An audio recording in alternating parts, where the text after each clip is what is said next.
بيوم من الأيام كانت السماء تمطر بغزارة، والرياح تهب من كل مكان، والبرد قارص للغاية. كان في هذه الأجواء المميتة يمشي رجل غريب في مدينة ما، وما زال يمشي ذلك الرجل متمنيا مأوى له حيث يشعر بالدفء وببضعة لقيمات تسد جوعه. وبأول منزل وجد طرق بابه، وإذ برجل يجيب من نافذة المنزل: مالك المنزل؟ من الطارق؟ الغريب: إنني رجل غريب أطلب منك الضيافة. فتح الرجل منزله على الفور.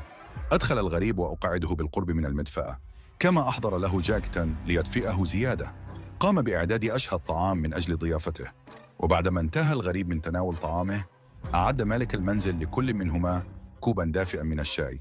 وجد الغريب الدفء والأمان والراحة النفسية بذلك المنزل الذي لم يجد فيه أحدا إلا مالكه وكلب معه. لم يكن هناك زوجة ولا أبناء ولا حتى خادما. وفي صباح اليوم التالي استيقظ الغريب ورحل باكرا حتى لا يثقلها على مالك المنزل.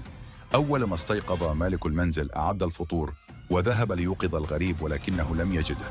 وبعد مرور أسبوع على تلك الواقعة ذهب مالك المنزل إلى أحد معارض الفنون برفقة أصدقائه، وفي المعرض وقعت عينه على لوحة مرسوم بها نفس الشخص الغريب الذي طلب ضيافته. أخبر أصدقائه بذلك، ولكنهم رجحوا أنه تشابه في الشكل ليس إلا، ولكنه ما زال مصرا على رأيه. فأخبروه أن صاحب اللوحة ميت من 50 عاما، ومع إلحاحه على رأيه أخذه صديقه الذي يعرف مكان قبره، وذهبوا جميعا إليه.